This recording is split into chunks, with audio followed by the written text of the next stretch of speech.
Football ലോകം ആകാംക്ഷയോടെ കാത്തിരുന്ന വേൾഡ് കപ്പിലെ തന്നെ ഏറ്റവും ത്രില്ലടിപ്പിച്ച പോരാട്ടങ്ങളിലൊന്ന്. ബ്രസീലും മൊറോക്കോയും തമ്മിലുള്ള പോരാട്ടം ഒടുക്കം 1-1 സമനിലയിൽ പിരിഞ്ഞു. മത്സരത്തിലെ തുടക്കം മുതൽ തന്നെ ബ്രസീലിന്റെ പാളിച്ചകൾ കണ്ടാണ് മത്സരം തുടങ്ങിയത്.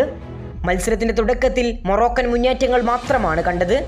അങ്ങനെ മൊറോക്കൻ മുന്നേറ്റങ്ങൾക്കൊടുവിൽ മൊറോക്കോ ആദ്യ പകുതിയിൽ തന്നെ ലീഡെടുക്കുന്നു. സായ്ബരിയിലൂടെ മത്സരത്തിന്റെ 21-ാം മിനിറ്റിൽ മൊറോക്കോ മുന്നിലെത്തുന്നു.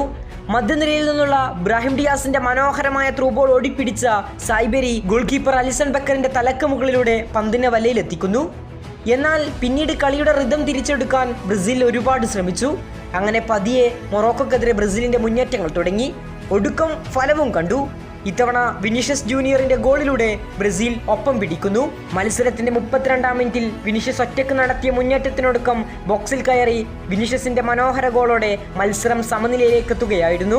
രണ്ടാം പകുതിയിൽ ഇരു ടീമുകൾക്കും ഒരുപാട് അവസരങ്ങൾ തുറന്നു ലഭിച്ചെങ്കിലും ഫിനിഷ് ചെയ്യാനാകാത്തത് മത്സരം സമനിലയിലേക്ക് നീക്കി.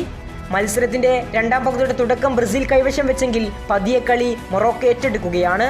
ബോൾ പൊസിഷന്റെ കാര്യത്തിലും ഷോട്ട് ഓൺ ടാർഗറ്റിന്റെ കാര്യത്തിലുമെല്ലാം ബ്രസീൽ ആധിപത്യം പുലർത്തിയപ്പോൾ പാസ് ആക്യുറസിയും ഡ്രിബ്ലിങ്ങും അറ്റാക്കിംഗ് തേർഡിലെ പ്രഷറുമെല്ലാം മൊറോക്കോയാണ് ബിൽഡ് ചെയ്ത് കളിച്ചത്.